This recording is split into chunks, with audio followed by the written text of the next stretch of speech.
kita ada rapat akbar orang tua wali murid dan juga para guru, begitupun Sivitas Akademika Al-Wildan Islamic School. Alhamdulillah dihadiri juga oleh Presiden Ustaz Abdul Rahim Ba'asyir. Masya Allah. Yang hadir di tengah-tengah kita Ustaz. Salam buat beliau. Insyaallah Ustaz. Baik Ustaz, kita masuk ke dalam tema kajian pada pagi hari ini, kisah pengorbanan Nabi Ismail kepada Nabi Ibrahim, begitu Ustaz ya. Mudah-mudahan antum bisa memberikan tausiah yang berharga ini, dan juga mudah-mudahan kita bisa menyimak semuanya dari awal hingga akhir. Tafadhol masykur Ustaz. Bismillahirrahmanirrahim. Assalamualaikum warahmatullahi wabarakatuh. Innal hamdalillah nahmaduhu wa nasta'inuhu wa nastaghfiruhu wa natubu ilaihi wa na'udzu billahi min syururi anfusina wa min sayyiati a'malina may yahdihillahu fala mudilla lahu wa may yudlil fala hadiyalah. Asyhadu an la ilaha illallah wahdahu la syarikalah wa asyhadu anna Muhammadan abduhu wa rasuluhu la nabiyya ba'dah. Ya ayyuhalladzina amanu taqullaha haqqa tuqatih wa la tamutunna illa wa antum muslimun. Ya ayyuhan nasu taqu rabbakumul ladzi khalaqakum min nafsin wahidah wa khalaqa minha zawjaha wa batha minhuma rijalan katsiran wa nisaa'a wattaqullaha alladzi tasaaluna bihi wal arham innallaha kana 'alaikum raqiba. Ya ayyuhalladzina amanu taqullaha wa qulu qawlan sadida yuslih lakum a'malakum wa yaghfir lakum dhunubakum wa may yuti'illaha wa rasulahu faqad faza fawzan 'azima. Amma ba'd, fa inna asdaqal hadithi kitabullah wa khairal huda Muhammadin sallallahu alaihi wasallam wa syarrul umuri muhdatsatuha wa kullu muhdatsatin bid'ah wa kullu bid'atin dhalalah wa kullu dhalalatin finnar. Ikhwan dan akhwat, para guru, para wali santri dan juga para pemirsa yang dirahmati oleh Allah Subhanahu wa taala. Demikian juga para semua petugas yang ada di sekolah Al-Wildan ya, Islamic School. Pada kesempatan kali ini kita akan sama-sama belajar mendulang faedah dari kisah yang Allah abadikan dalam Al-Quran tentang pengorbanan dua orang yang sangat hebat, baik ayah maupun anak yang soleh. Ibrahim alaihissalam sebagai sang ayah dan Ismail sebagai sang putra yang soleh. Tentunya semua kisah dalam Al-Quran memberi pelajaran bagi kita. Ya, Allah Subhanahu wa taala mengatakan laqad kana fi qasasihim ibratul liulil albab. Sungguh pada kisah mereka ada pelajaran bagi orang-orang yang cerdas. Maka haditsa yuftara, bukan kisah fiktif, tapi kisah yang benar-benar pernah terjadi. Faqsusil qasasa la'allahum yatafakkarun. Kisahkanlah kepada mereka kisah-kisah agar mereka bisa berfikir. Oleh karenanya semua kisah yang Allah bawa dalam Al-Quran adalah untuk diambil pelajaran ya. Makanya sebenarnya mengatakan Al-Quran dibagi menjadi 3 bagian. Ada berisi tentang tauhid, asma wa sifat. Kemudian ada yang berisi tentang ahkam ya, tentang hukum-hukum, dan ada berisi tentang kisah-kisah. Dan kisah-kisah banyak dalam Al-Quran. Di antara metode Al-Quran dalam memberi maklumat, memberi wejangan dengan membawakan kisah-kisah. Dan pada kesempatan kali ini kita akan bahas tentang kisah Ibrahim dan putranya Ismail. Taib, ikhwan dan akhwat, bapak dan ibu yang dirahmati Allah Subhanahu wa taala. Ini kisah berkaitan dengan disyariatkannya berkorban ya, yang dilakukan oleh kaum muslimin pada tanggal 10 Dzulhijjah ya. Yang tanggal 10 Dzulhijjah adalah disebut oleh Allah dengan Yaumul Hajjil Akbar ya, hari pertemuan besar kaum muslimin sedunia ya, di hari tersebut, hari yang sangat dahsyat, dan dia adalah hari terbaik sepanjang tahun. Kata Nabi SAW, inna a'zamal ayyami indallahi tabaraka wa ta'ala yaumun nahri.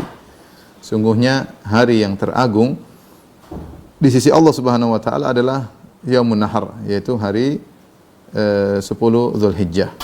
Adapun kalau malam yang terbaik sepanjang tahun adalah Lailatul Qadar.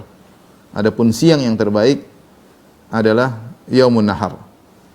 Disebutkan tanggal 10 Dzulhijjah adalah hari yang terbaik karena pada hari tersebut khususnya di Mekah dilaksanakan banyak ibadah ya. Jemaah haji ya, pada tanggal 10 Dzulhijjah mereka lempar Jamratul Aqabah. Kemudian mereka juga kemudian mencukur rambut mereka sebagai ibadah, digundul atau taksir.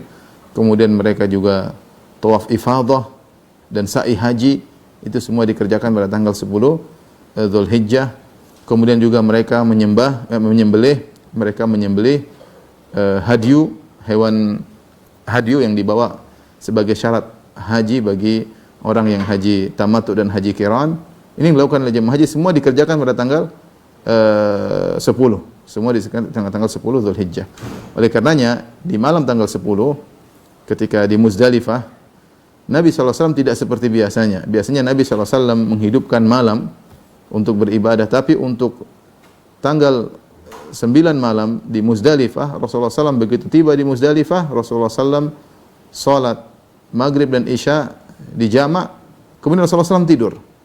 Rasulullah SAW kemudian tidur, tidak menghidupkan malam tersebut dengan ibadah. Ini di luar kebiasaan Nabi SAW. Kenapa? Karena tanggal 10, kata para ulama, banyak sekali kegiatan yang harus dilakukan oleh Nabi SAW.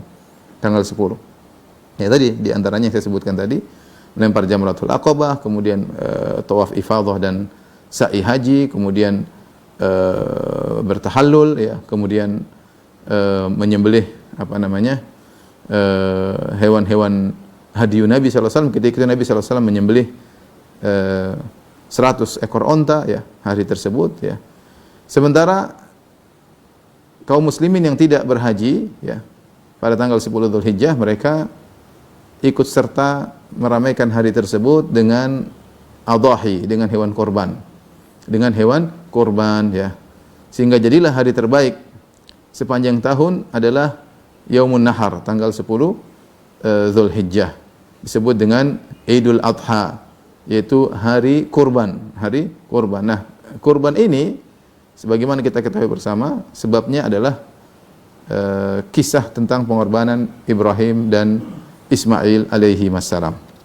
Tapi bagaimana kisah tersebut? Kita tahu bahwasanya Ibrahim alaihissalam, ya, berdakwah di negerinya Babil, dan beliau mengalami ujian yang sangat berat, ya. Di mana seluruh satu negeri semuanya kafir, beliau sendirian aja. Ya. Menghadapi mereka, ya. Kemudian akhirnya beliau diusir bahkan oleh ayahnya, ya. Ya, sampai ayahnya mengancam untuk la illam tantahi la arjumannak, kalau kau tidak berhenti mendakwahi wahai Ibrahim, aku akan merajamu. Wahjurni maliya, tinggalkan aku, diusir oleh ayahnya. Karena Ibrahim sangat sayang kepada ayahnya. Kemudian dimusuhi oleh satu negeri, ya. Kemudian akhirnya begitu jengkelnya mereka kepada Ibrahim, akhirnya mereka membuat kayu bakar, mengumpulkan kayu bakar yang sangat banyak, ya. Dan itu butuh waktu lama untuk mengumpulkan kayu bakar. Kalau kita baca buku tafsir, sampai di antara mereka ada yang bernazar, kalau saya sembuh, saya akan bawa kayu untuk membakar Ibrahim. Di antara mereka saking jengkelnya kepada Ibrahim, kalau saya sembuh, saya akan bawa mengumpulkan kayu bakar untuk membakar Ibrahim. Dan seperti itu, sampai akhirnya dibuatlah kayu bakar yang sangat banyak. Kemudian Ibrahim dilemparkan dalam lautan api tersebut, dan Ibrahim mengatakan hasbunallahu wa ni'mal wakil, ya, cukuplah Allah bagiku dan dia sebaik-baik penolong. Dan akhirnya Allah mengatakan, ya naru kuni bardan wa salaman ala Ibrahim, wahai api jadilah engkau dingin, ya, dan selamat bagi Ibrahim. Ibrahim selamat.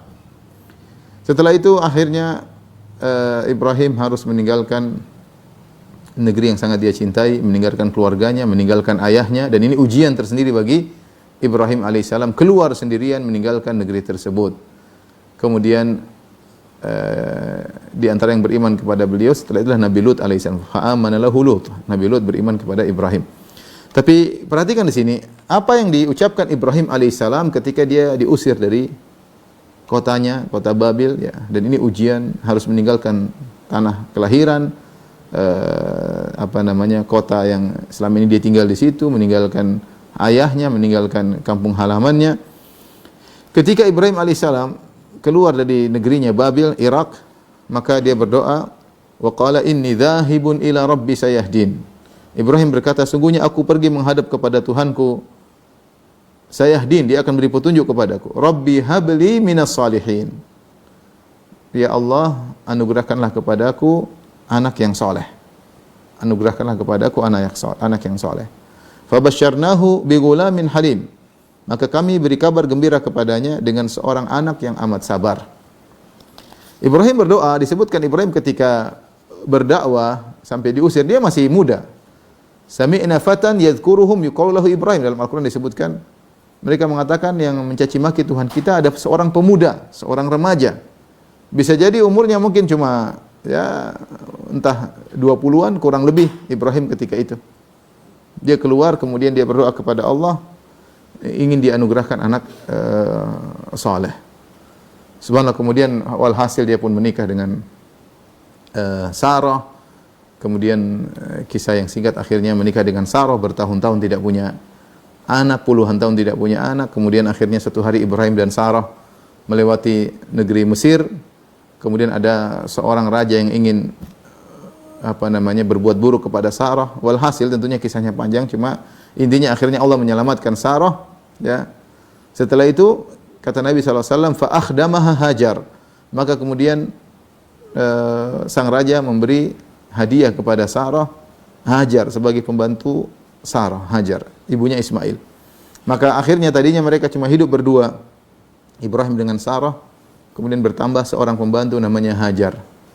Dan akhirnya dalam kehidupan selanjutnya Sarah kasihan lihat suaminya tidak punya anak, ya. Sarah mandul, ya, tidak punya anak. Akhirnya dia pun menghadiahkan pembantunya kepada Ibrahim untuk dinikahi. Akhirnya kemudian Ibrahim pun menikah dengan Hajar dan akhirnya punya anak Ismail. Subhanallah. Kapan punya anak Ismail? Para ulama menyebutkan ketika Ibrahim usianya 80 tahun. Jadi ini pelajaran bagi kita, ya, bahwasanya doa tidak mesti langsung harus dikabulkan. Terkadang Allah menunda bahkan dalam waktu yang lama sesuai dengan yang Allah kehendaki, ada hikmah di balik itu. Terkadang Allah langsung kabulkan sekejap itu, sebagaimana pernah kita alami. Terkadang kita berdoa, tatkala itu juga Allah kabulkan. Terkadang kita berdoa dan berdoa, kita sudah lupakan, tahu-tahu Allah kabulkan belakangan. Ya, Allah tahu mana yang lebih tepat bagi sang hamba. Tugas kita hanya berdoa dan husnudzan kepada Allah Subhanahu Wa Taala.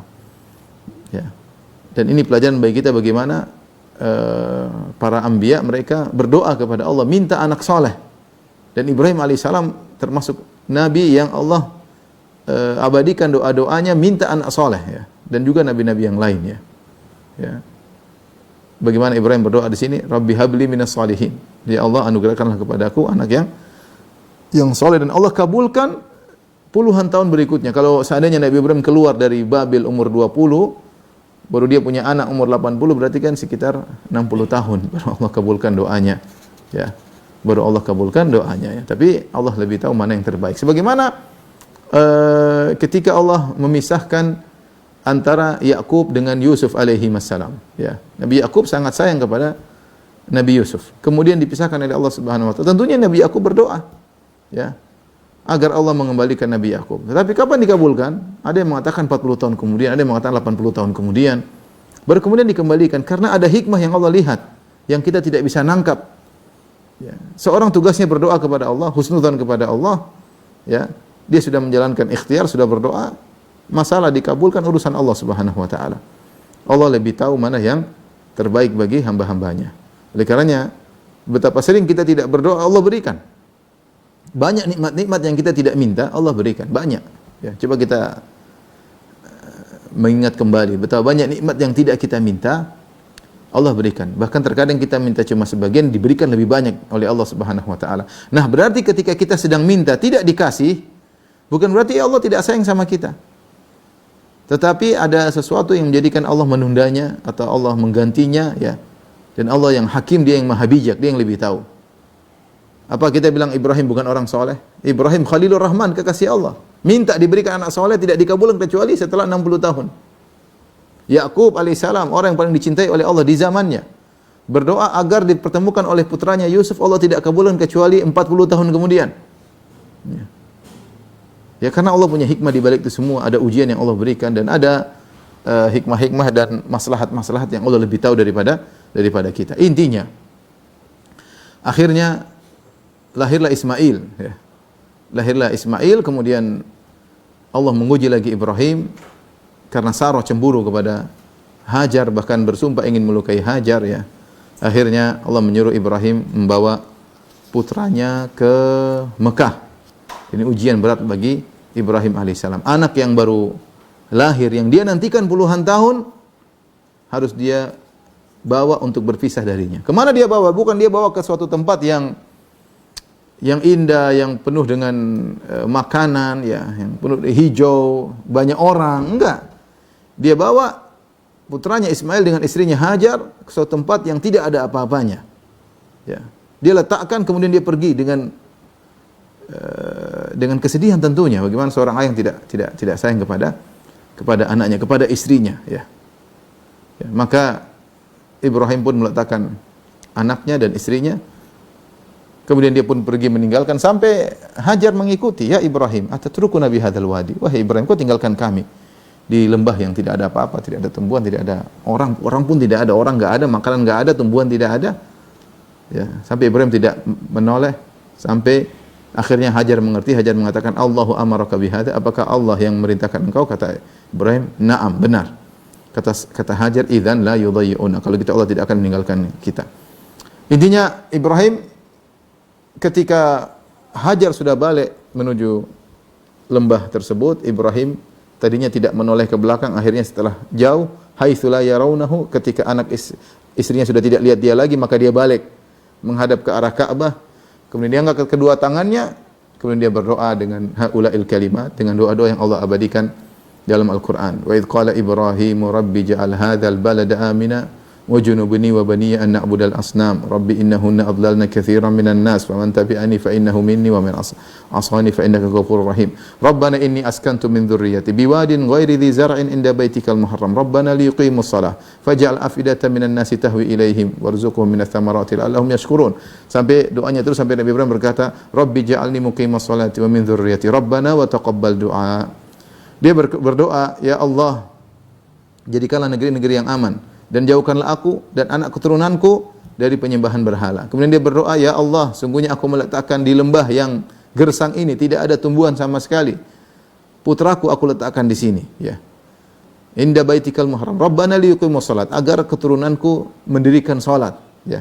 Aku letakkan sini agar mereka mendirikan salat, memakmurkan kota Makkah dengan salat. Kemudian dia berdoa, Rabbi ja'alni muqimas salati wa min dzurriyyati. Ya Allah, jadikanlah aku penegak salat dan jadikanlah anak keturunanku menjadi penegak salat. Lihat, Ibrahim berdoa untuk kepentingan anak-anaknya agar anaknya menjadi anak-anak yang saleh. Sebelum punya anak dia sudah berdoa, Rabbi habli minas salihin. Setelah anaknya ada, dia doakan anaknya juga.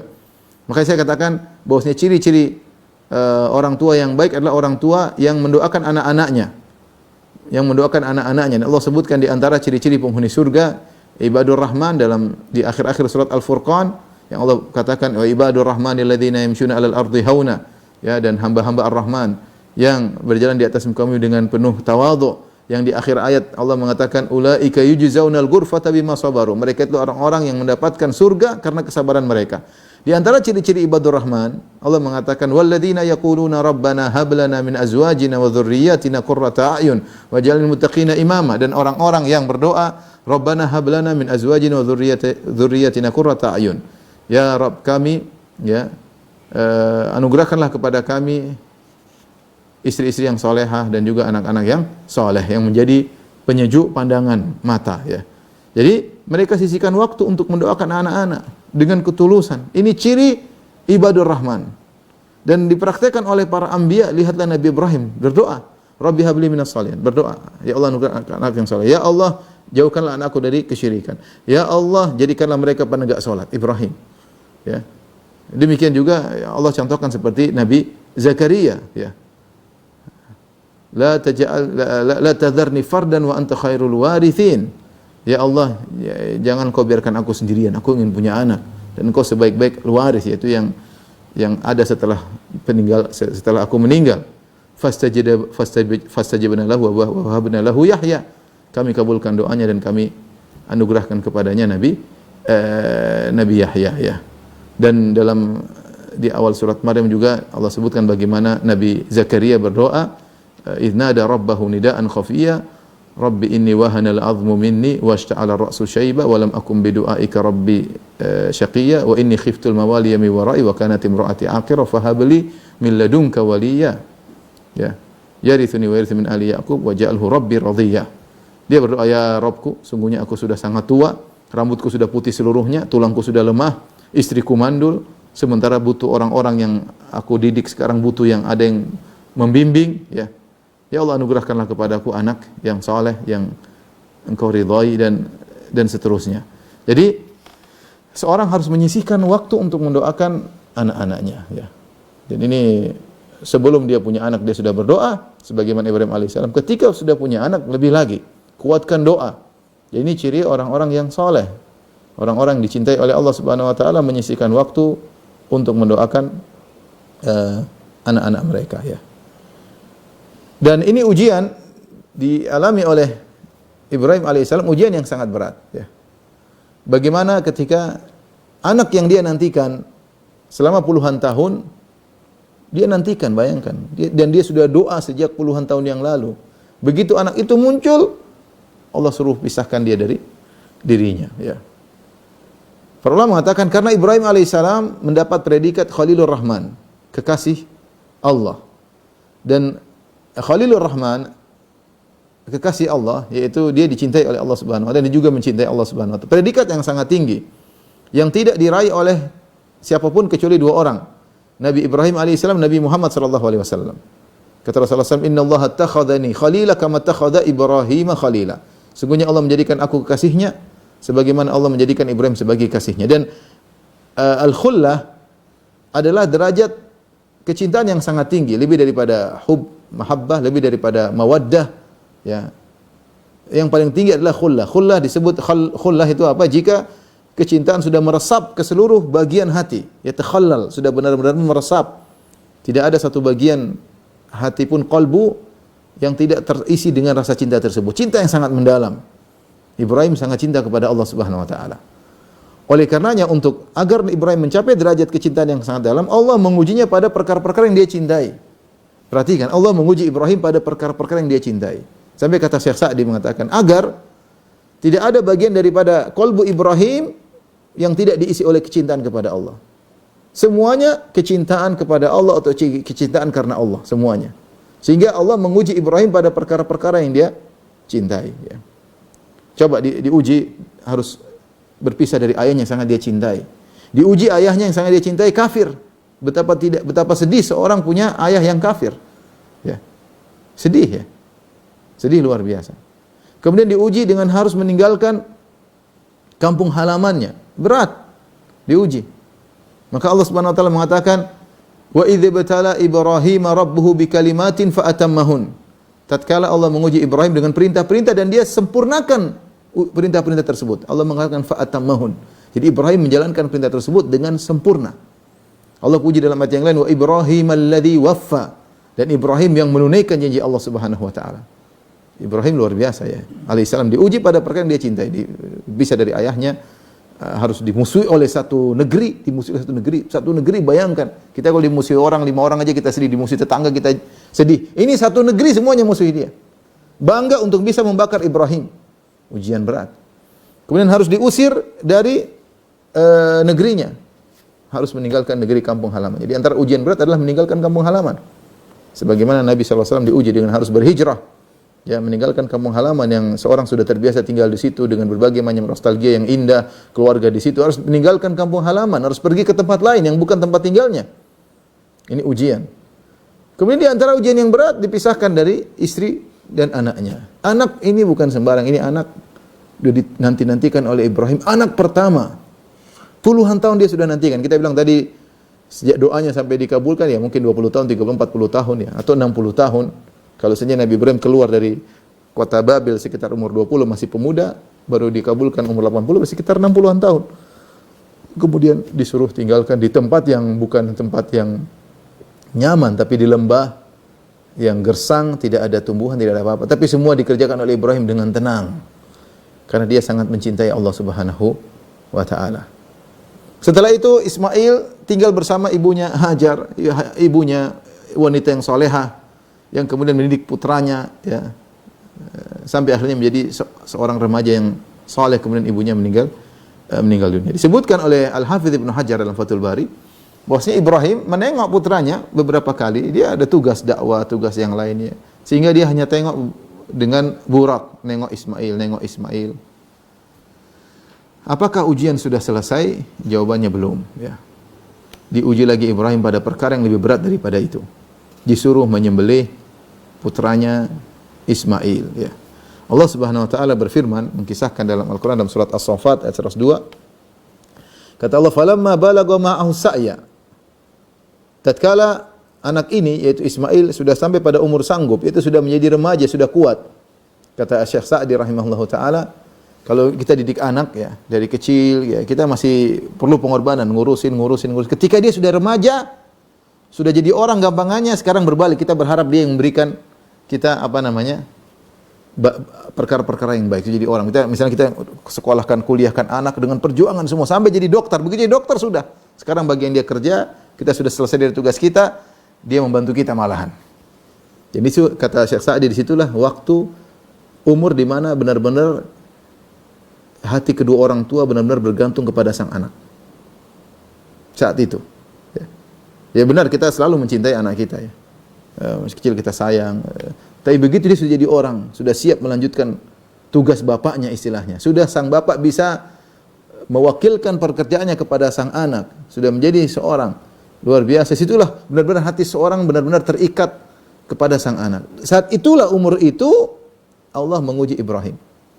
Allah tidak menyuruh Ibrahim untuk menyembelih anaknya ketika umur 3 tahun, 4 tahun, 5 tahun. Itu memang berat, tapi lebih berat sekarang ini. Sudah dewasa. Balagha ma'ahu sa'ya, sudah mencapai usia sanggup, sudah istilahnya istilah kita sudah jadi orang. Ya. Saya ingat dulu ada kawan dia punya anak sematawayang ya, kemudian dia kuliahkan ketika sudah jadi dokter, sudah wisuda, meninggal. Subhanallah, ujian berat sekali. Ya. Kita anak umur berapapun ujian sangat berat, apalagi sudah mencapai usia seperti itu. Maka Allah menjadikan Ibrahim bermimpi ya, menyembelih sang anak. Ya. Dia pun datang kepada sang anak menyampaikan perintah Allah. Kita tahu mimpi para anbiya adalah wahyu. Ya. Kata Allah Subhanahu wa taala berfirman, "Qala ya bunayya inni ara fil manami anni adbahuk fanzur madza tara." Qala ya abati fa'al ma tu'mar satajiduni insyaallah minas sabirin.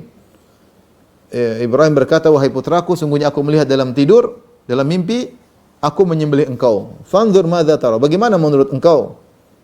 Kata Ismail, "Qala ya abati fa'al ma tu'mar." Kata Ismail, "Wahai ayahanda, lakukanlah apa yang kau diperintahkan. Satajiduni insyaallah minas sabirin." Kau akan dapati aku insyaallah termasuk orang-orang yang sabar ya. Di antara hal yang menakjubkan di sini, Ibrahim alaihissalam diuji pada ujian yang sangat berat, harus menyembelih putranya ya di umur yang seperti itu ya. Kemudian dia diberi perintah dalam kondisi bermimpi. Kita tahu mimpi adalah derajat wahyu yang paling rendah. Makanya Nabi Muhammad SAW diberikan wahyu berupa mimpi muqaddimah hampir setengah tahun sebelum dia didatangi oleh malaikat Jibril. Ya. Adalah wahyu yang paling rendah. Bahkan Allah tidak sebut dalam ayat yang Allah mengatakan, "Maka li basyarin ayyukallimahullahu illa wahyan aw mi wara'i hijabin aw yursila rasulan fayuhiya." Kata Allah Subhanahu wa taala, tidaklah seorang diajak berbicara oleh Allah kecuali dengan ilham, ya Allah beri wahyu langsung, atau mi wara'i hijab, atau Allah ngomong langsung, atau Allah kirim seorang rasul untuk menyampaikan. Adapun mimpi Allah tidak sebutkan dalam ayat tersebut karena mimpi adalah derajat wahyu yang paling rendah. Derajat wahyu yang paling rendah. Dan Nabi Ibrahim alaihissalam hanya mimpi sekali. Dia tidak mimpi 2 kali, tidak mimpi 3 kali, tapi dia tahu ini wahyu dari Allah Subhanahu wa taala.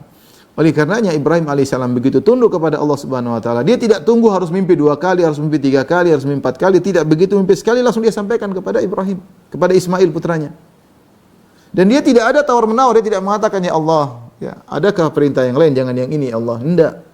Dia langsung mimpi, langsung datang kepada putranya menyampaikan mimpi tersebut.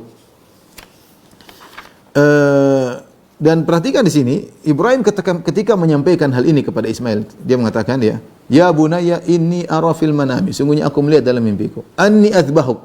Kata para ulama, Ibrahim menggunakan fi'il mudhari ketika menyampaikan present tense ya.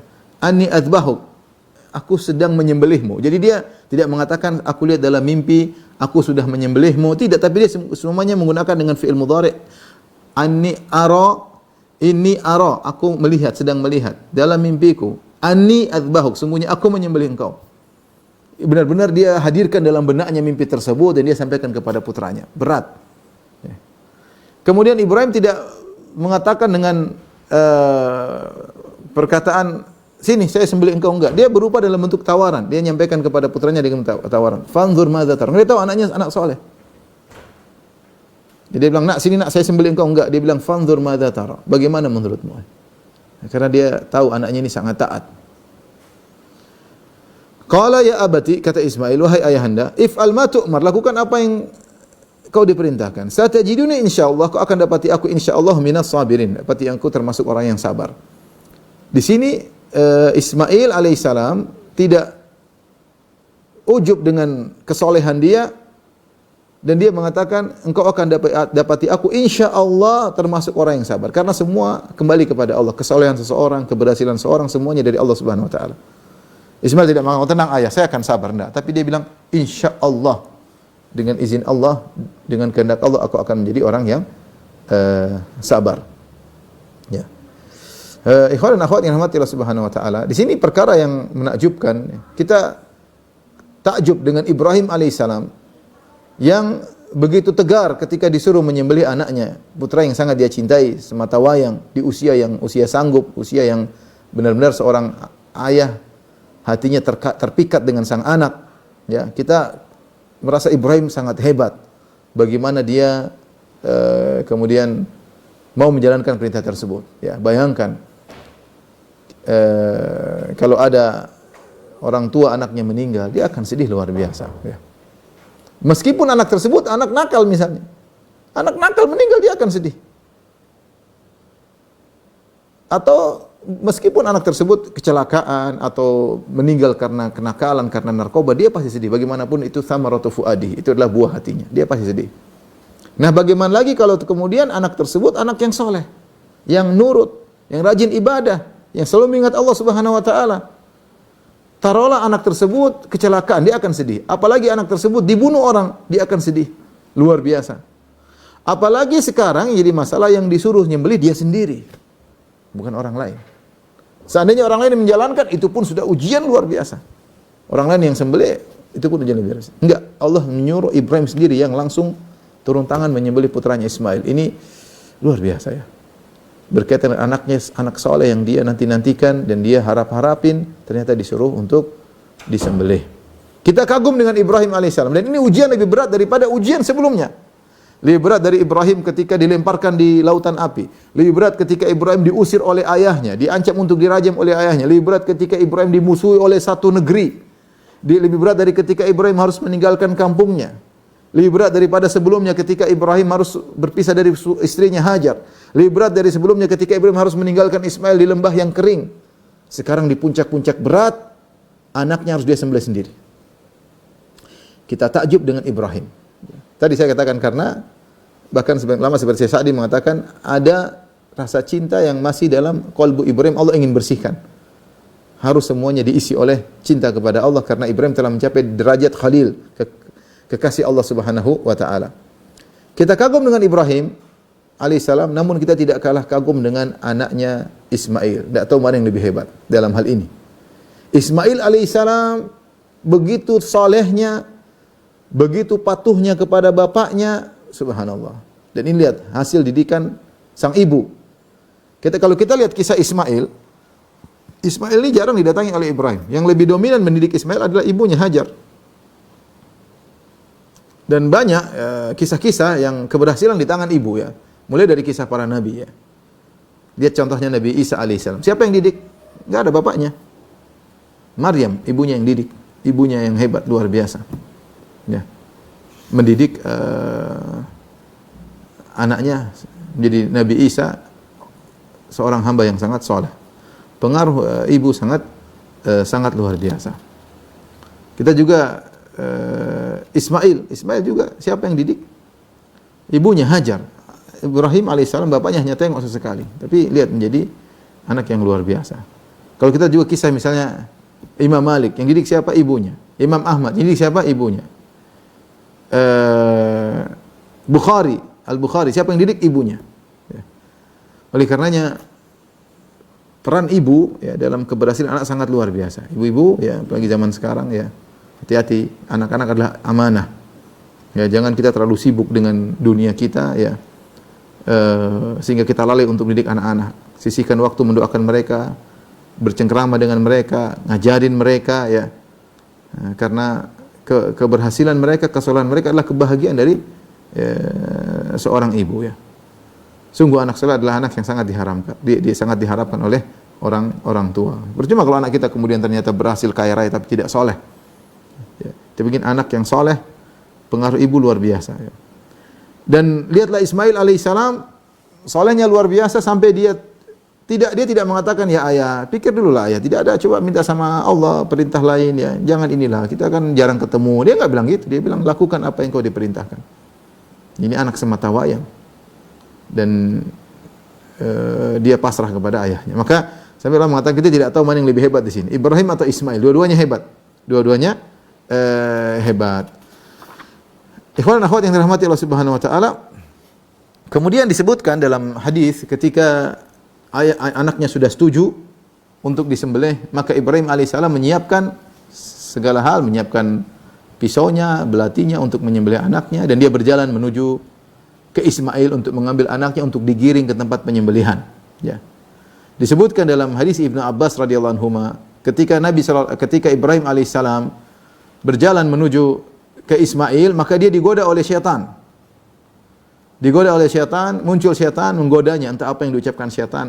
Intinya untuk memundurkan dia, mengalihkan dia dari pelaksanaan perintah tersebut. Mungkin ditakut-takuti, mungkin kamu belum punya anak cuma satu, ngapain disembelih. Mungkin setan bilang mintalah permintaan yang lain, mintalah dispensasi kepada Allah Subhanahu wa taala, keringanan dan yang lainnya ya, macam-macam ya. Tapi Ibrahim apa yang dilakukan? Dia ambil kerikil, dia lempar 7 kali itu setan. Setan kemudian menghilang. Ibrahim jalan lagi, setan muncul lagi. Ya, setan tidak putus asa. Setan tidak putus asa. Kalau menggoda Ibrahim tidak putus asa, apalagi menggoda kita ya. Kemudian setan muncul lagi kedua kali menggoda. Ibrahim lempar lagi 7 kali. Kemudian ketika melewati Jamratul Aqabah, lokasi Jamratul Aqabah, setan muncul lagi menggoda lagi. Ibrahim lempar lagi 7 kali. Maka dari situlah disyariatkan melempar jamarat. Dari situlah disyariatkan melempar jamarat. Ibnu Abbas radhiyallahu anhu ketika meriwayatkan hadis ini dia mengatakan asy-syaitana tarjumun wa millata abikum Ibrahim tattabi'un. Kalian melempar syaitan ketika melempar jamarat dan kalian mengikuti agamanya nenek moyang kalian Ibrahim alaihissalam. Makanya seorang ketika melempar jamarat dia menghadirkan kisah ini, dia mengatakan Allahu Akbar, betapa sering syaitan menggoda. Ibrahim saja digoda apalagi kita. Allahu Akbar sambil melempar. Syaitan kecil Allahu Akbar. Betapa sering kita gugur digoda oleh syaitan. Ya, betapa sering kita tersungkur digoda oleh syaitan.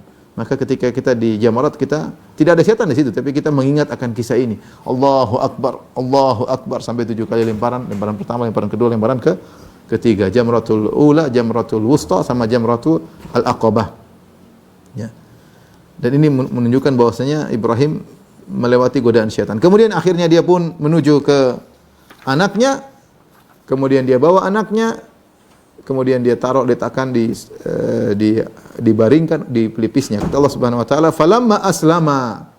Tatkala keduanya sudah berserah diri, yaitu Ibrahim dan Ismail, wa tallahu lil jabin, dan kemudian dia meletakkan anaknya di atas pelipisnya, ya. Kata para ulama, ya, agar Ibrahim kuat untuk menyembelih anaknya. Diletakkan di atas pelipisnya, dia sembelih dari belakang sini. Kalau sang anak diletakkan begini di atas ini, sang anak akan melihat Ibrahim akan lihat anaknya, dan dia tidak, ya berat ya. Bagaimana lihat anaknya, kemudian anaknya melihat pisau, kemudian dia sembelih melihat bagaimana raut wajah anaknya. Dia tidak ingin, maka dia letakkan di pelipis anaknya agar anaknya enggak melihat, dan dia sembelih dari belakang agar anaknya tidak lihat. Ini di antara usaha agar segala hal yang bisa merintangi kita melakukan ibadah kepada Allah kita jauhkan. Ya, kita jauhkan. Selama ini merintangi kita jauhkan. Maka ini di antara cara Ibrahim agar alaihissalam agar dia bisa menyembelih anaknya. Ya. Falamma aslama wa tallahu lil jabin, diletakkan anaknya kemudian siap dia sembelih ya. ketika dia tinggal menyembelih, dan bagi mereka orang-orang sangat kuat, mudah menyembelih sekali langsung selesai. Di saat-saat yang genting tersebut, Ibrahim sudah pasrah, Ismail sudah pasrah. Allah mengatakan falamma aslama, dua-duanya sudah pasrah. Mau diapain, ini perintah Tuhan. Di saat yang genting tersebut, maka Allah beri solusi. Wa nadainahu ayya Ibrahim qad saddaqta ar-ru'ya, dan kami panggillah dia, wahai Ibrahim, sungguhnya engkau telah membenarkan mimpi itu, ya. Inna kadzalika najzil muhsinin, dan demikianlah kami beri balasan kepada orang yang berbuat baik. Inna hadza lahwal bala'ul mubin, sungguh ini adalah ujian yang nyata, ujian yang berat, yang sangat-sangat super berat. Wa fadainahu bidzibhin adzim, dan kami tebus anak tersebut dengan sembelihan yang besar, ya. Akhirnya di saat-saat genting tersebut Allah beri pertolongan kepada Ibrahim alaihissalam, sehingga yang disembelih bukanlah putranya, tapi ada kambing yang Allah kirimkan sebagai ganti dari putranya Ismail, dan itu terjadi di saat-saat genting. Ini dalil bahwasanya kadang pertolongan datang di saat-saat puncak kegentingan. Inna ma'al usri yusra, sungguh dalam kesulitan ada kemudahan. Oleh karenanya ketika Nabi Yakub alaihissalam, Yusuf hilang, kemudian Binyamin juga hilang, kemudian kakak mereka ditahan. Di saat-saat yang semakin parah seperti itu, sampai dia sudah menangis, sampai matanya sudah putih, dia tidak putus asa.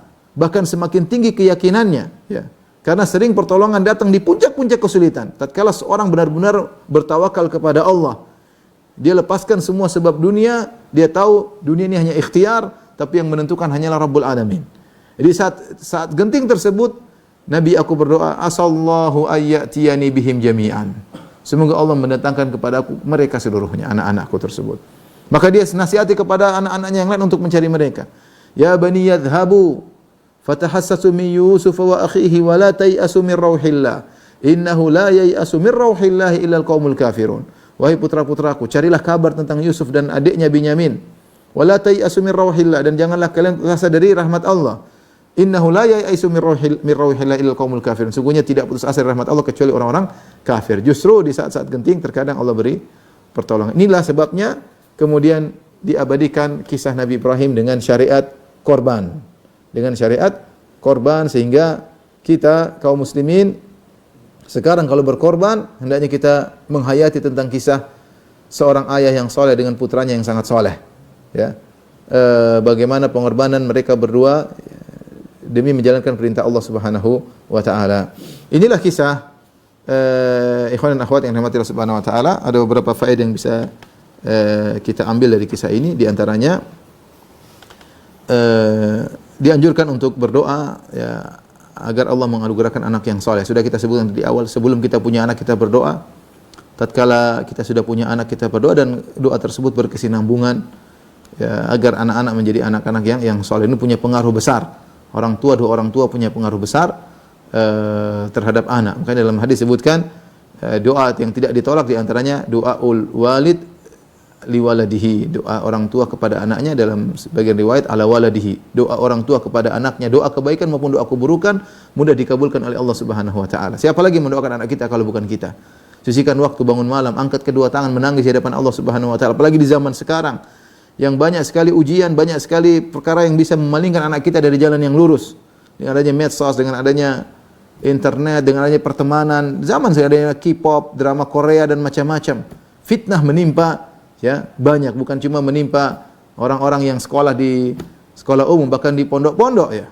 Bahkan menimpa banyak hal. Fitnah masuk dengan begitu kuat, tidak bisa kita hadang. Ya, masuk ke rumah-rumah kita. Siapa yang punya HP maka dia sulit selamat. Tidak ada yang bisa menyelamatkan mereka kecuali Allah Subhanahu wa taala. Sisihkan waktu kita untuk bangun malam, berdoa kepada Allah, doakan untuk anak-anak, ya. Doakan untuk anak dengan doa yang tulus, dan sering kita doakan mereka. Ini juga dalil bahwasanya para nabi adalah para hamba. Mereka berdoa kepada Allah bahkan dalam hal urusan anak-anak. Mereka berdoa kepada Nabi Zakaria, berdoa kepada Allah, Nabi Ibrahim berdoa kepada Allah Subhanahu wa taala. Maka tidak pantas nabi-nabi tersebut kemudian kita beribadah kepada mereka sebagaimana kaum Nasara yang beribadah kepada Nabi Isa alaihissalam. Nabi-nabi sendiri mereka adalah hamba yang beribadah kepada Rabbul Alamin. Kemudian juga disyariatkan kita bermusyawarah dengan anak kita, terutama dalam kondisi berat. Lihat Ibrahim bermusyawarah dengan putranya. Dia berkata, Fanzur madza tara, wahai putraku menurutmu bagaimana? Ngobrol. Kita memang ada perkara yang kita ambil keputusan, tapi tidak ada salahnya kita ngobrol sama anak kita. Sehingga dia mengerti apa yang harus kita kerjakan. Anak jangan dianggap mereka nggak ngerti terus. Kita ajak ngobrol, dia ngerti. Ya, begini, bagaimana menurutmu? Meskipun keputusan sudah ada di hati kita, tapi kita ajak obrol sehingga dia mengerti apa yang sedang mau kita kerjakan. Ya, apalagi anak sudah remaja, sudah ngerti diomongin lah. Sebagaimana Ibrahim alaihissalam ngobrol dengan anaknya. Indahil bahwasanya orang beriman pasti diuji, ya, dan semakin tinggi iman semakin berat ujian, ya. Dan tadi kita sebutkan justru orang yang semakin cinta kepada Allah sering terkadang diuji pada perkara yang dia cintai. Sering diuji pada perkara yang dia cintai, ya. Lihatlah Nabi Muhammad SAW diuji mirip-mirip dengan Nabi Ibrahim, ya. Diuji dari meninggalkan kampung, harus hijrah meninggalkan kampungnya, kemudian paman yang sangat dia cintai Abu Thalib ternyata meninggal dalam kondisi kafir, istrinya sangat dia cintai Khadijah yang merupakan tempat curhat dia sallallahu alaihi wasallam, meninggalnya kapan? Di saat-saat lagi intimidasi semakin kuat. Orang-orang yang cintai kemudian yang diuji kepada Nabi SAW. Belum anak-anaknya semua meninggal, mulai dari Abdullah Qasim, ya, kemudian Ruqayyah, Ummu Kulthum, Zainab, ya, yang tersisa Ibrahim, 6 orang anaknya semua meninggal. Cuma yang tersisa cuma Fatimah radhiyallahu taala anha meninggal setelah Nabi. Tapi yang lainnya Nabi meninggal di zaman kehidupan Nabi sallallahu alaihi wasallam, ya. Dan kalau kita lihat ujian Nabi banyak, ya, Nabi diuji pada perkara-perkara yang dicintai oleh Rasulullah sallallahu alaihi wasallam. Demikian juga Nabi Ibrahim sudah kita jelaskan tadi, ya. Kemudian di antara faedah betapapun besar ujian, kita husnudzan kepada Allah. Yang penting kita hadapi dengan bertakwa. May yattaqillaha yaj'al lahu makhraja. Barang siapa bertakwa kepada Allah, maka Allah akan berikan solusi baginya, ya. Selama kita bertakwa, insya Allah ada solusi. Insya Allah ada solusi, ya. Kalau kita tidak ada solusi, kita perbaiki ketakwaan kita. Ketakwaan kita mungkin bermasalah sehingga tidak ada solusi. Harusnya ada solusi. Harusnya ada solusi dalam menghadapi problematika. Insya Allah ada solusi. Kemudian terkadang solusi muncul di puncak-puncak kesulitan. Ya, sebagaimana sudah kita sebutkan, Ibrahim ketika akan menyembelih baru datang solusi.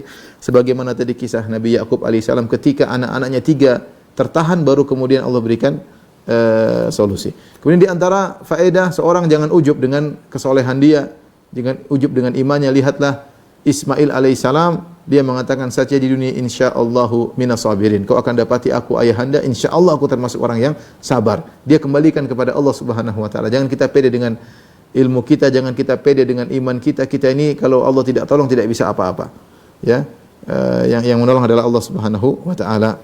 Lihatlah bagaimana Ibrahim tadi meletakkan anaknya di pelipis, ya, agar dia tidak terhambat dari menyembelih anaknya. Dan ini faedah bahwasanya segala perkara yang bisa menghalangi kita menjalankan ibadah, kita jauhkan. Ini bikin susah, ini bikin saya ragu, ini bikin saya bimbang. Jauhkan. Kita ingin kita beribadah dengan lapang karena ujian banyak, ya. Kecintaan Ibrahim kepada anaknya tidak menghalangi dia untuk menjalankan perintah Allah Subhanahu wa taala. Ini perlu yang kita perhatikan terutama kepada orang tua. Jangan karena kita cinta kepada anak malah kita menjerumuskan dia dalam keburukan, ya. Ibrahim cinta kepada anak, tapi dia menjalankan perintah Allah. Dia tahu di balik perintah Allah ada hikmah, ya. Sebagian orang tua saking sayang sama anaknya semua diberikan kepada anaknya. Anaknya dibiarkan manja tapi berlebihan. Anak memang harus manja. Kita manjain anak-anak, waktunya kita manjain, ya, sebagaimana kita dulu kecil kita manja, kita sayang. Tapi jangan kesayangan kita berlebihan sehingga menjerumuskan dia dalam hal yang tidak benar. Anak-anak dibiarkan main-main berlebihan, dikasih semua fasilitas, akhirnya rusak. Kalau kita sayang kepada anak-anak, kita jangan berikan semua fasilitas. Kita harus mendidik dia menjadi orang yang bisa mandiri di kemudian hari. Ya, kalau kita nggak ada bagaimana? Artinya kita harus siapkan, kita berusaha. Kalau kita sudah berusaha, kita meninggal, ya Allah akan urus anak tersebut. Tapi kalau sejak awal tidak kita perhatikan, gara-gara kita saking sayangnya, semuanya diberikan, semua dimanjakan, akhirnya kita justru menjerumuskan anak kita dalam kerusakan.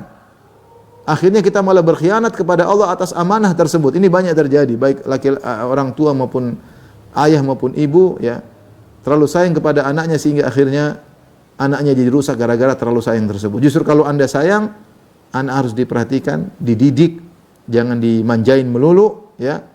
Ada waktunya kita tegas, ada waktunya kita marah, ada waktunya kita sayang, harus diperhatikan itu semua demi untuk anak tersebut, ya.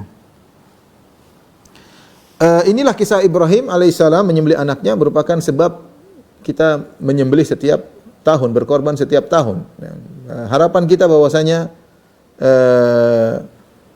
seorang ketika menyembelih dia menghadirkan ini, bagaimana pengorbanan Ibrahim yang luar biasa ketika menyembelih anaknya yang sangat saleh. Yang terakhir, ikhwan dan akhwat yang rahmatillah subhanahu wa taala, bahwasanya menyembelih adalah ibadah yang mulia, adzabhu, menyembelih. Makanya Allah mengatakan inna a'tainaka kal kautsar fasholli rabbika wanhar. Sungguhnya kami telah menganugerahkan kepada engkau wahai Nabi Muhammad sallallahu alaihi wasallam telaga Al-Kautsar atau sungai Al-Kautsar di surga. Oleh karenanya fasholli rabbika wanhar, maka salatlah dan menyembelihlah. Kata sebagian ulama, di antara bukti syukur kita kepada Allah adalah menyembelih. Dia menyembelih adalah ibadah maliyah, ibadah harta yang sangat agung. Maka seorang kalau diberi kelapangan, jangan sia-siakan untuk menjalankan ibadah ini, menyembelih karena Allah Subhanahu wa taala dan menghidupkan syiar tauhid. Kita menyembelih hanya untuk Allah Subhanahu wa taala, dan jangan lupa untuk mengenang atau mengingat bagaimana pengorbanan Ibrahim alaihissalam dan Ismail sehingga adanya syariat menyembelih karena Allah Subhanahu wa taala. Demikian ikhwan dan akhwat, Bapak, para guru yang dirahmati Allah Subhanahu wa taala, apa yang bisa saya sampaikan. Selanjutnya kalau mungkin ada bertanya saya persilakan. Wallahu taala alam bisawab.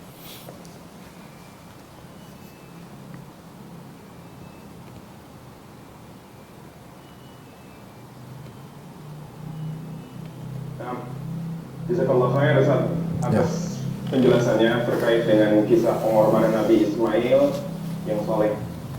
Baik Ustaz, sudah ada beberapa penanya. Ana izin untuk 2 termin Ustaz. Silakan. Baik Ustaz. Pertanyaan pertama ini yang berhubungan dengan pengorbanan Nabi Ismail, tetapi dalam korelasinya terhadap dunia pendidikan Ustaz. Assalamualaikum warahmatullahi wabarakatuh Ustaz. Waalaikumsalam. Semoga Allah senantiasa memberikan Ustaz dan kita semua taufik dan hidayah. Kondisi wabah sebagai bentuk ujian dari Allah untuk kita semua, sedikit banyak mempengaruhi kondisi keuangan. Sementara kita sebagai orang tua memiliki kewajiban untuk memberikan pendidikan yang terbaik untuk anak-anak yang Allah titipkan kepada kita.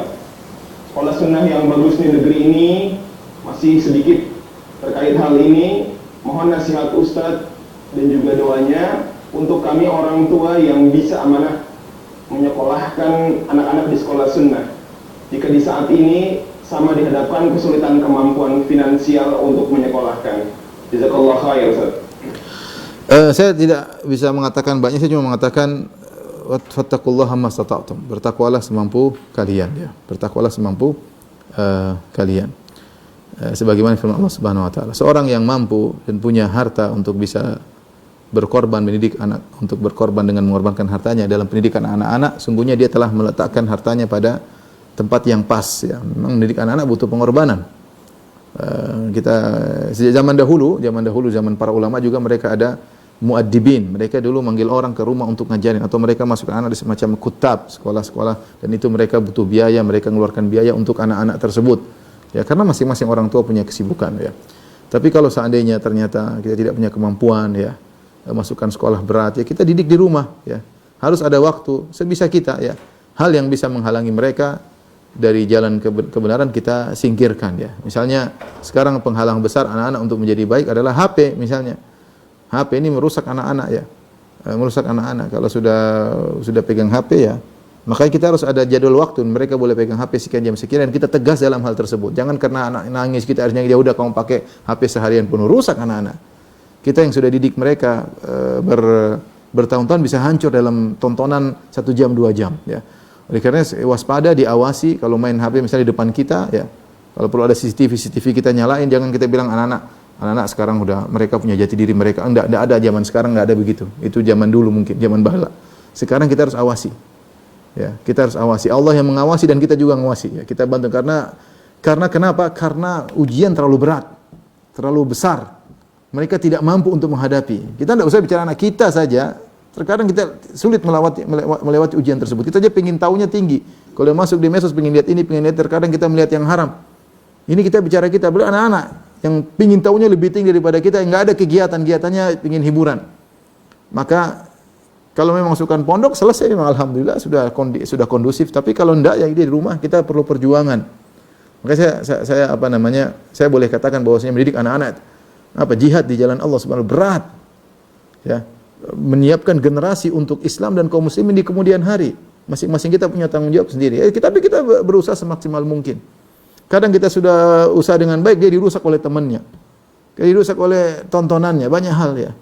Kadang dia merusak dirinya sendiri dengan mencari hal-hal yang buruk. Oleh karenanya kalau bisa di pondok atau panggil guru. Kalau kita mungkin berat, kita kumpul beberapa orang, panggil guru satu, homeschooling misalnya. Ya. Paling aman memang ke pondok, itu lebih baik. Tinggal kita kontrol, telepon, bagaimana kabarnya, itu yang terbaik. Tapi kalau tidak, mungkin kita butuh beberapa teman-teman kumpul, datangkan guru ya untuk mengajar ya. Tapi semaksimal mungkin kita berusaha ya. Seandainya kita tidak mampu ya sudah kita ajarin sendiri ya. Jangan kita saya ini siapa bisa ngajar anak, enggak, kamu bisa. Mau atau tidak. Kamu ngajar anak, berhasil enggak berhasil dapat pahala. Ibadah ya. Ngajar anak itu ibadah. Ya, ngajar anak berhasil enggak berhasil itu ya kita punya uzur di depan Allah. Ya Allah, saya sudah mempunyai seperti ini, cuma ngajar anak segitu. Ya kalau tidak berhasil, hidayah di tangan Allah, tapi kita berusaha untuk apa? Untuk ngajarin anak sendiri kalau memang kondisinya seperti tadi yang disebutkan ya. Wallahu a'lam bishawab ya. Kemudian saya ingatkan juga sebentar Ustaz ya. Jadi saya tadi ingat Ustaz Agus sempat bilang tadi bagaimana pengorbanan anak terhadap ayah. Ini perlu kita tekankan terutama dalam kondisi sulit seperti ini. Ya, kita tanamkan pengorbanan, bukan kita yang berkorban untuk anak saja. Kita ingin anak juga berkorban untuk kita.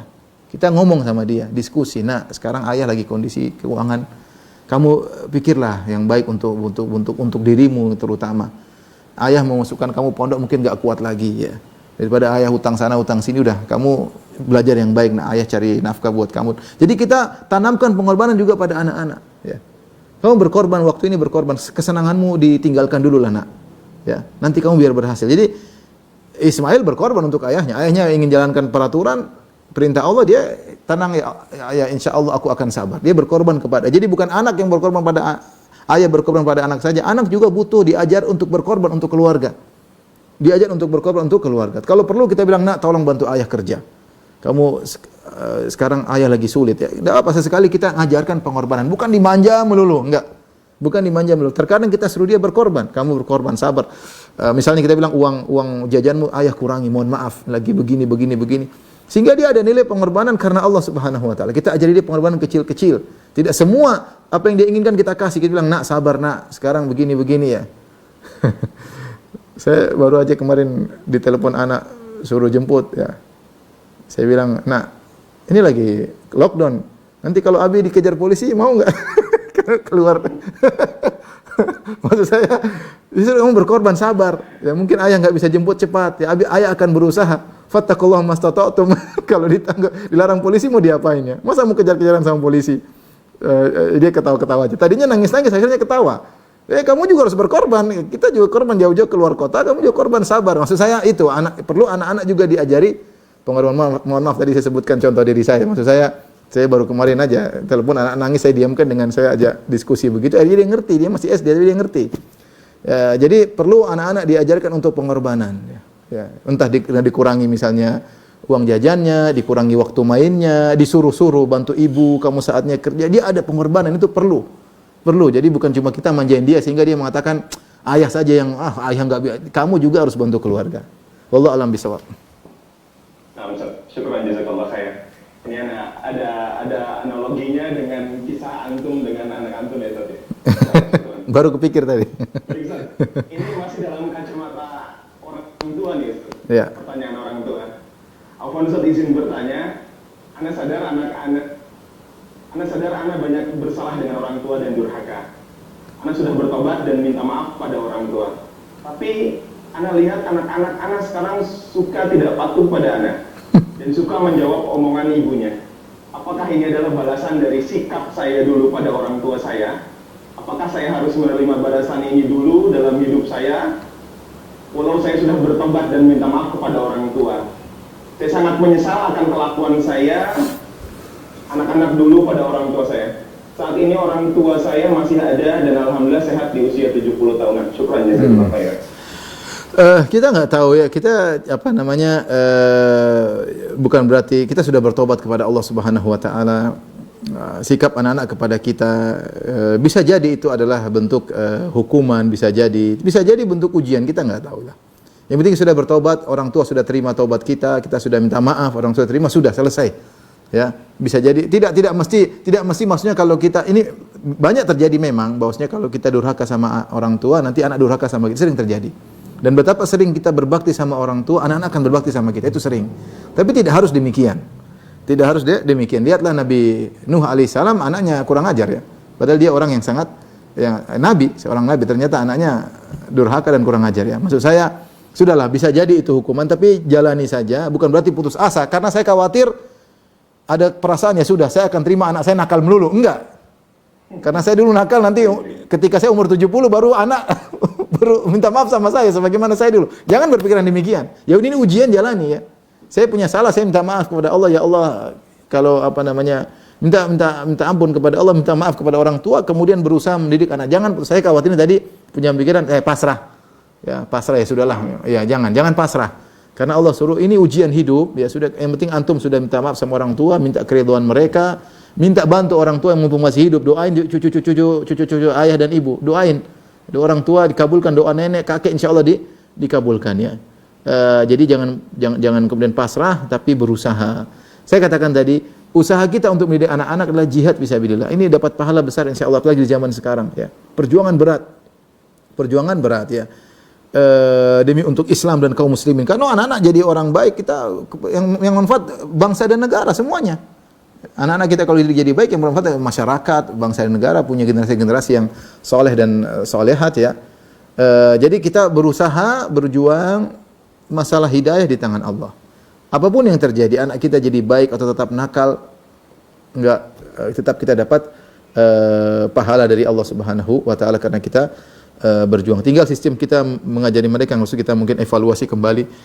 Tidak ada salahnya kita konsultasi kepada teman-teman ya yang punya pengalaman, kepada guru-guru, pada ustadz-ustadz ya. Wallahu a'lam bishawab. Ya, jazakallah khair Ustaz. Sudah mulai menenangkan kita semua nih. Baik kita sebagai pengajar, orang tua di rumah dan juga anak-anak nih, peserta didik. Ustaz, izin masuk sesi kedua Ustaz. Ya, silakan. Ada 2 pertanyaan terakhir. Ini nampaknya sudah mulai ke arah pertanyaan lembaga dan juga anak-anak, begitupun orang tua, jadi menyentuh komprehensif pertanyaannya. Bismillah, mohon Ustaz nasihat kami sebagai orang tua, juga pihak sekolah, manajemen, guru, dan sebagainya, bagaimana menghadapi pendidikan via online saat ini dengan mengambil ilmu dari kisah Nabi Ibrahim dan Ismail Ustaz. Allah alam bisawab ya, memang ini kondisi memang berat ya. Tatap muka tentu berbeda dengan jauh fisik ya, tentu berbeda, tapi yang bisa kita lakukan sekarang itu ya, maka masing-masing bertakwa kepada Allah ya. Sebagaimana Ibrahim bertakwa kepada Allah, Ismail juga bertakwa kepada Allah. Maka perlu para guru pertama yang bertugas langsung dalam hal ini, dia bertakwa kepada Allah Subhanahu wa taala, tahu bahwasanya ini pengajaran adalah amanah dari Allah Subhanahu wa taala. Orang tua menitipkan anak-anak tentu dengan mohon maaf juga dengan biaya ya.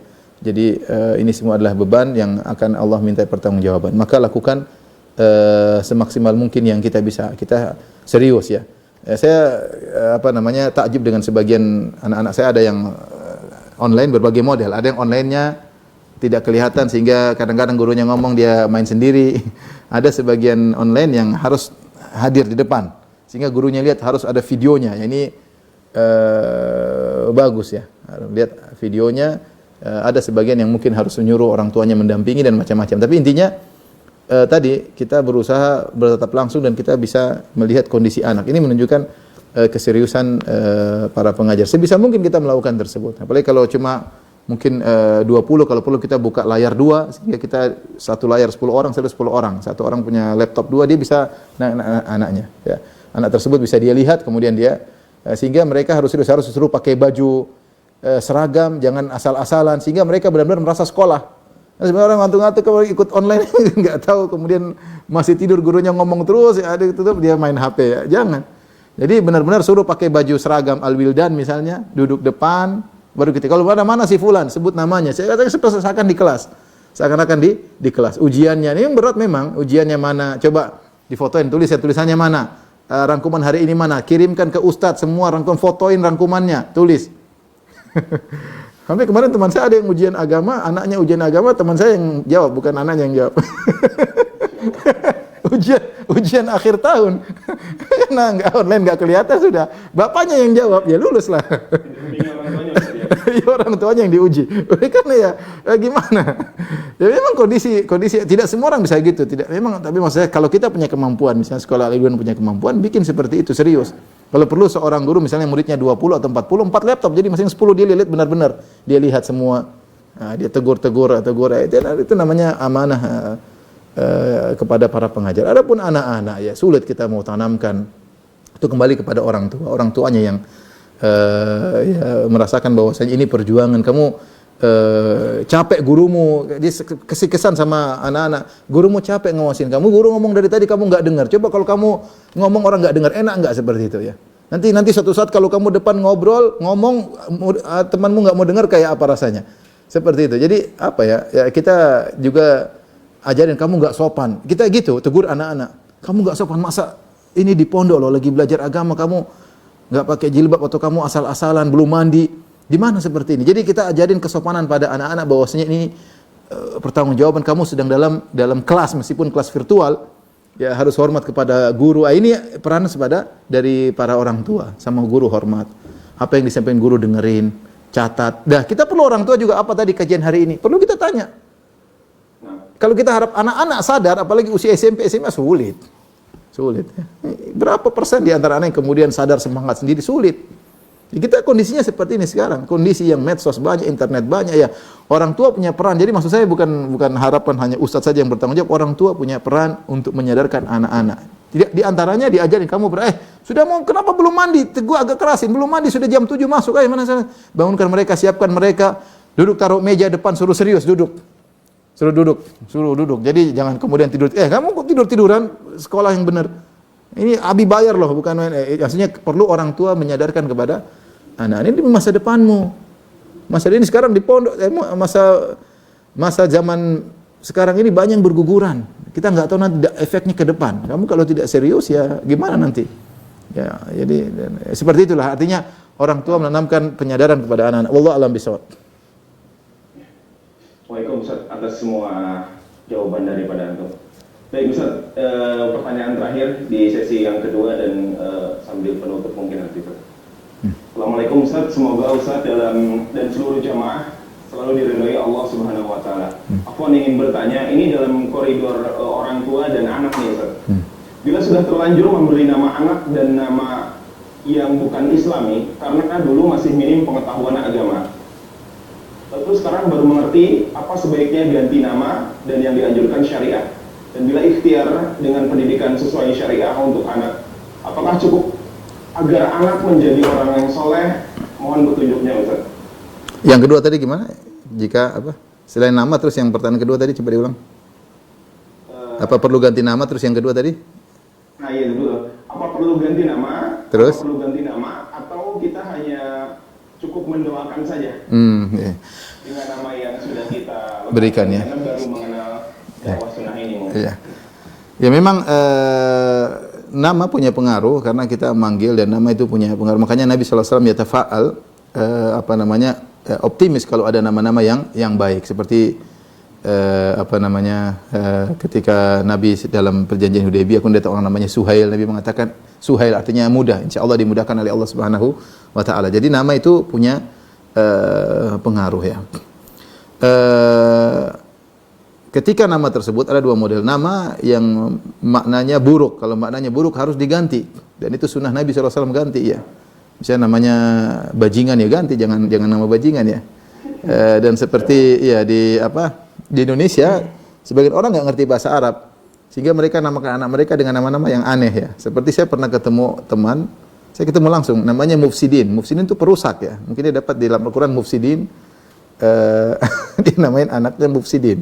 Saya ketemu dia musim haji, Mufsidin artinya perusak. Masih sudah haji masih Mufsidin, masih katanya. Jadi udah terlanjur ya. Contoh itu nama yang yang namanya ternyata tidak baik. Kalau nama tidak baik harus dirubah. Nama tidak harus dirubah, atau nama yang terkadang dijadikan lelucon, ya, jadikan lelucon. Kita kasih anak kita jadikan bahan tertawaan oleh teman-temannya.